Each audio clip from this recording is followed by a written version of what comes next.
목표가 없어요 라고 이야기하는 친구들이 있습니다. 그럼 고민하고 한번 생각해봐 하면은 그냥 멍 때리고 그냥 시간만 흘려보내는 그런 친구들이 있습니다. 그럴 때는 제가 정해줍니다. 그래? 그럼 너는 공부 1등을 목표로 해봐 라고 이야기를 해주죠. 공부 1등이 되기 위한 너의 그 노력해 나가야 할 과정들, 그것들을 생각하면서 계획을 하나하나 세워봐 라고 이야기를 합니다.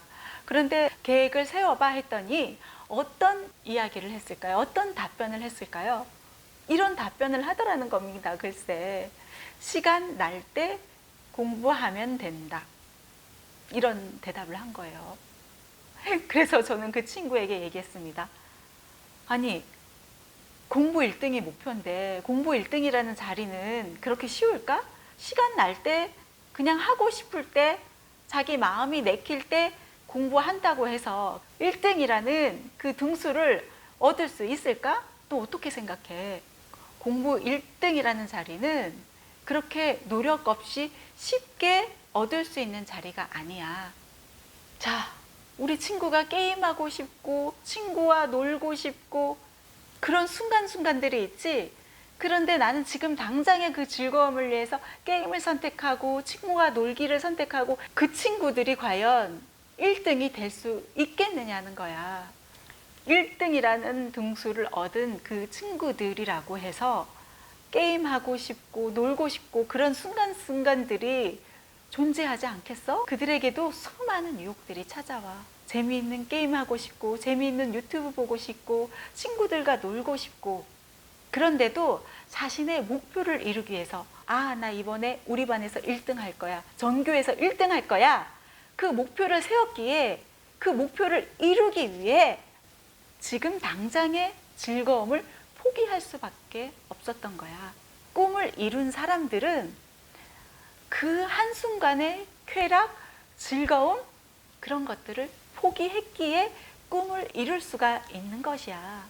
자, 이제 1등이 되기 위해서 너는 어떤 계획을 세우고 어떻게 시간 활용을 해야 할지 느낌이 와? 해서 이야기를 해줬습니다. 공부 잘하는 공부 1등들의 그 비결은요, 시간 활용에 있더라고요.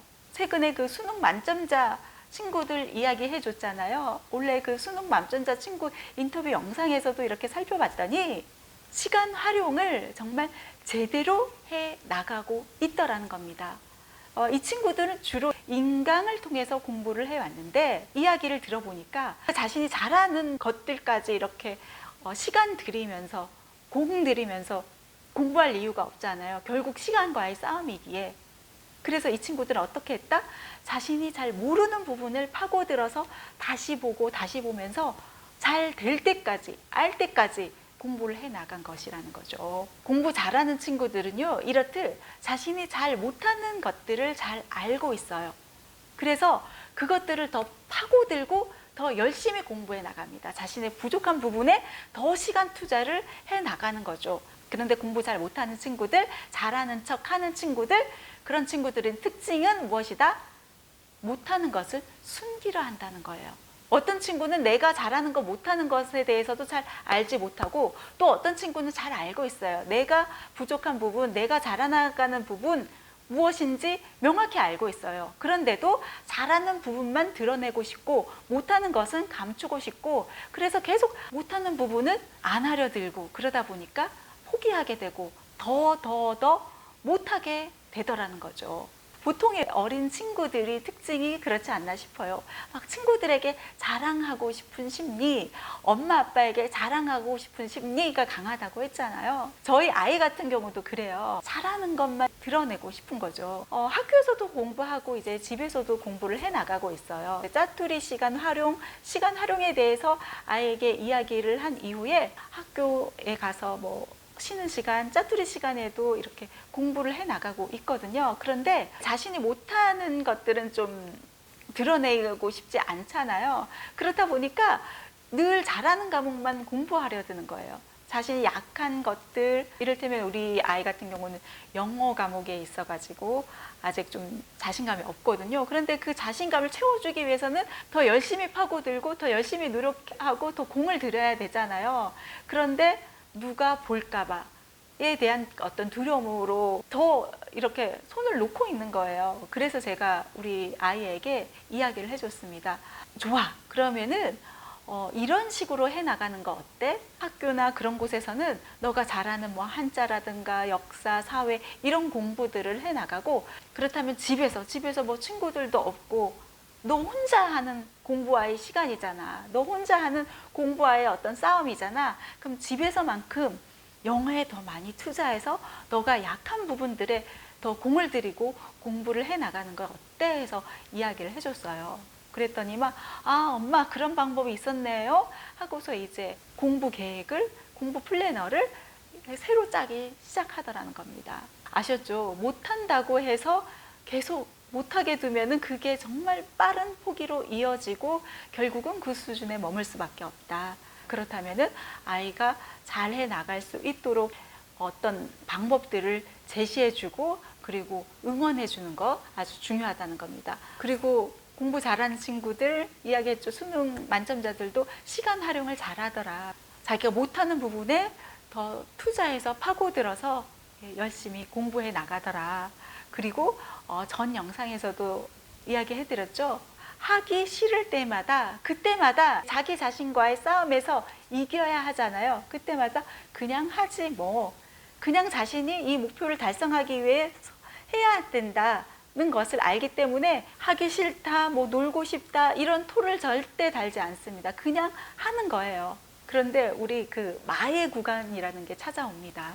잘해 나가더라도 어느 그 시점이 오면은 유혹들에 흔들리고 잘해 나가는 거 맞아? 하고서 갈등해야 하는 그런 어떤 시기가 온다는 거죠. 특히 어떤 성과가 드러나지 않았을 때 더더욱 그렇습니다. 그런데 우리는 이 마의 구간에 익숙해져야 한다는 거예요. 그리고 이 구간만을 지나면은 쉬워진다는 그 사실을 알아야 합니다.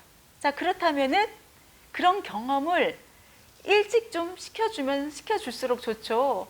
앞서서 제가 소개해드렸던 어떤 친구, 논술 과목이 제일 어렵다고 하는데 그 성취감이 크다고 했어요. 특히 이번 주제 너무 어렵다고 했는데 다 끝냈을 때, 글 쓰고 발표하기까지 다 끝냈을 때 그 성취감이 정말 크다고 이야기해 줬어요. 너무 대견스러웠어요 라는 그 문자 내용 소개해 드렸죠. 예, 이 친구는요, 나중에 그 마의 구간 공부하다가 힘든 그 시기가 찾아왔을 때 돌아볼 수 있는 그 경험이라는 게 있어요.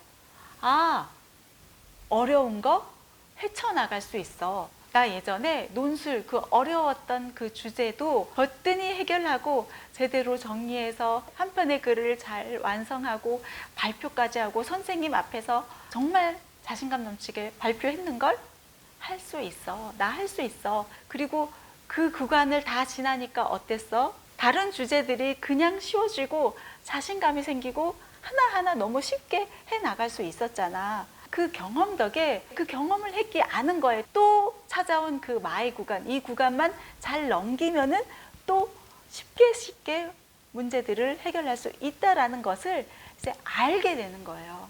그래서 우리 친구들에게 될 수 있으면은 이 초등 시기 좀 일찍부터 이런 어떤 성취의 경험, 어려운 문제를 해결하는 경험을 만들어 주시라는 겁니다. 자, 그러기 위해서는 우리 아이만 노력한다고 해서 될까요?